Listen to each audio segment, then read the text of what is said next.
Yuk kita uji seberapa kenalkah kita dengan Al-Quran. Surah apakah yang terpanjang? Jawabnya adalah Al-Baqarah. Surah apakah yang terpendek? Surah Al-Kautsar. Minuman apakah yang paling banyak diisyaratkan disebut dalam Al-Quran? Jawabnya susu. Makanan apakah yang paling banyak diisyaratkan dalam Al-Quran? Jawabannya madu. Ayat apakah yang paling agung dalam Al-Quran? Ayat kursi. Surah apakah yang paling agung dalam Al-Quran? Surah Al-Fatihah. Ayat apakah yang paling panjang dalam Al-Quran?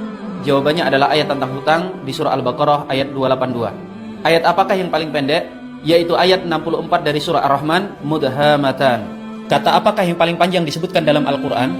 Yaitu kata fa'asqainakumu di surah Al-Hijr ayat 22. Berapakah bilangan terbesar yang disebutkan dalam Al-Quran? Jawabannya 100.000. Huruf apakah yang paling banyak digunakan dalam Al-Quran? Huruf alif. Huruf apakah yang paling sedikit digunakan dalam Al-Quran? Jawabannya huruf dha. Malam apakah yang disebut dalam Al-Quran sebagai malam terbaik? Lailatul Qadar. Bulan apakah yang disebutkan dalam Al-Quran sebagai bulan terbaik? Bulan Ramadan. Apa hewan terbesar yang disebut dalam Al-Quran? Yaitu hud. Dalam Al-Quran, hewan apa yang disebutkan di dalamnya yang paling kecil? Jawabannya ba'udah atau nyamuk. Juz berapakah yang di dalamnya paling banyak muat surah?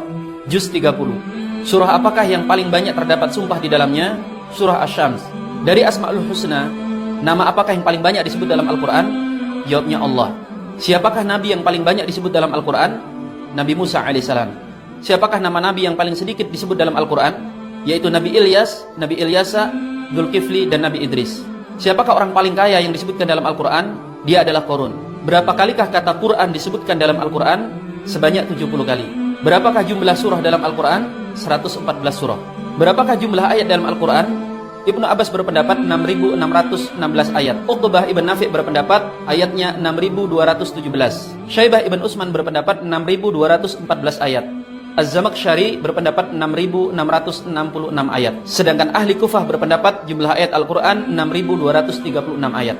Jika dari semua fakta atau dari sebagian besarnya antum mengetahuinya, berarti antum adalah orang yang istimewa yang sangat akrab dengan Al-Quran.